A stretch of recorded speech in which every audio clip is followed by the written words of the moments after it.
tell you what, in today's society, threats to our safety can come at any time from any direction. But knowing and practicing self-defense could quite possibly save your life in a time of trouble. We're going to get a few tips and tricks on how you can do that in just a few minutes. But first, I'd like to learn a little bit more about the importance of self-defense. This is owner of the Delaware Self-Defense Academy. This is Professor Ronnie Wuest. Hi. Thank you so much for coming in. Thanks for having me. I appreciate it. Tell us a little bit about you. Give us your background. Well, you know, I started training in Jiu-Jitsu back around 20 years ago this month, as a matter of fact. It came from a situation where many years before that there was a shooting and a stabbing I was involved in on the wrong end, and it really caused me to kind of rethink, do I need self-defense or not? And I was committed to it from that point on. And I've been training Jiu-Jitsu about 20 years now. Right. And we opened up in 2009. And I have no idea how many people have actually benefited from it, because they don't know that they benefit if they avoided a confrontation. But I do know that when we do get letters and emails from parents on that their child's no longer afraid to go to school. That's good. Yeah, it's important. Yeah, and it is important. And it's not just that they can defend themselves, but they have the confidence that if they do get in a situation, they're okay. Absolutely, Yeah. All right, who is your, I guess, target audience? Who is your student? Everybody. Everybody. Really? Yeah. Any age? Any age. Male, man, woman? Yeah. Anybody? Anybody. Yeah. It's that simple. So everybody needs self-defense. Yeah. Jiu-Jitsu, that's like a particular, I don't know if division is the right word or not, a particular area of martial arts. What is Jiu-Jitsu? Well, Jiu-Jitsu goes back generations, but what we, in my academy, we teach Gracie Jiu-Jitsu, Gracie Brazilian Jiu-Jitsu. And we accredit it back to about the beginning of the 1900s when the Gracie family began learning Jiu-Jitsu from the Japanese that immigrated into Brazil. And the importance of it was, one of the Gracie family members, Elio Gracie, was a very small, frail man. He wasn't very healthy. And he was watching the big, strong Japanese fighters. And he's like, I can't do that. I'm too small. I'm too frail. What about me? And as he watched and learned and watched, he was able to kind of refine and modify the techniques for a smaller person to be effective. When I say small, grown man, 5'4", 120 pounds. So against a 220 pounder, it's not going to be as even. So he really redefined Jiu-Jitsu as an art, and that's what we have today. Now, there are a lot of misconceptions about self-defense, I think, about taking a self-defense class. Can you clear any of those up? Absolutely, yeah. You know, I grew up in the 70s with the Kung Fu movies and the David Carradine movies and all the flashy things, and unfortunately, that's what people believe it is.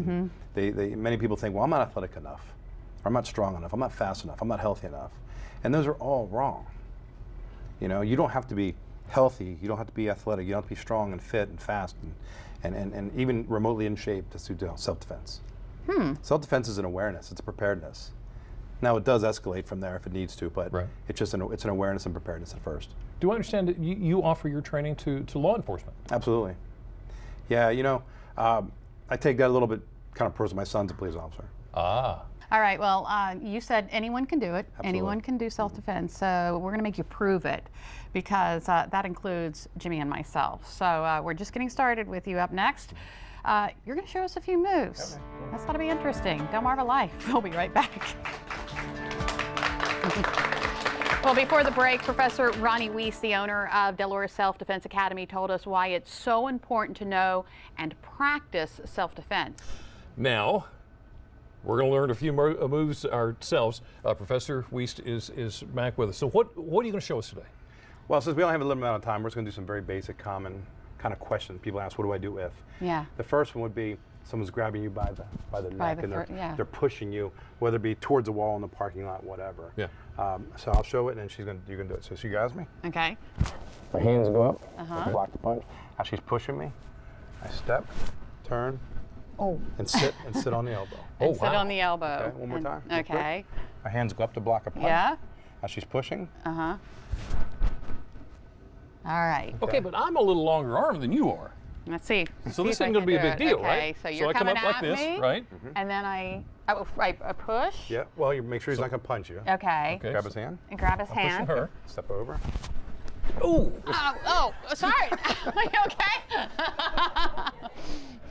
Sorry, Jimmy. Whose idea was this segment? Okay. But I mean, that would be works. easy to do. I mean, yeah. Absolutely. Another one would be a two-hand choke from behind. Okay. Someone's walking to their car, someone grabs them, She grabs. Okay. Base. Come up here. Uh-huh. Step out and then. Oh, so it's really about incapacitating that person's arm, and Right. they have the decision about either letting go or having their arm broken. Right on. One more time. So Okay, so I'm coming up from behind. Base. Okay, you You grab my shear. arm. Step. Okay. So I see you shrugging your shoulders So I too. want to make my neck strong to delay the choking effect. Make it Oh. harder to be choked. Okay. Yeah. All right. All right, Jimmy. So you if wanna try I'm it? not really. You want to? No, I don't. No. Okay. But I'm gonna. Okay, you might have so to I'm show here. me again. Okay, so I'm I'm gonna come coming. around back. I'm coming up like this to So yep, you're gonna make a little wide base too. wide base right Reach there. up and grab whichever hand you can reach. Okay. Right. And then- now this hand goes here. Squeeze the hand. Now there Holy you go. Yep. mackerel. I'm really not. I'm not.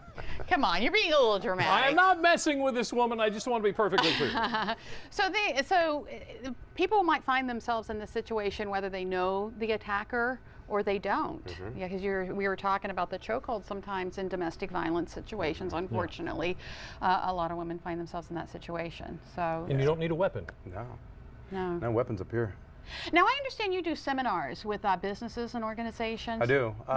I've always thought it was a good idea for a business to offer employees value. And in today's day and age, a lot of times it can't be money. Yeah. So I have I always offer if a business wants to sponsor a seminar, like a 1 or 2 hour seminar for their employees, I always volunteer to do those for free.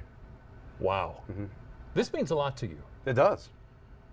What made that difference that you became so impassioned about this that you wanted to? I like hearing people say thank you. That I feel better, I feel safe, or my daughter feels safe. Right. Yeah. Yeah. It's important to me. And again, all ages too, because someone, 10 start years at 3. old could do that. 3. Okay. And someone 93. Absolutely. Yeah. So I guess situational awareness comes into this a lot, right? Well, yeah, absolutely. When you train in jiu-jitsu, it's a lot more than what we just did. It's awareness and preparedness and a comfort being in a confrontation. When you're comfortable, you can think better. All right. Well, Ronnie, thank you so much for Absolutely. teaching me. Yes. Now we know that Jimmy won't get out of hand anymore. That's the biggest question I get. Ever. How do you keep Jimmy straight? Oh, Well, now we know. if you would like some more information on Delaware Self-Defense Academy, go to our website, delmarvalife.com.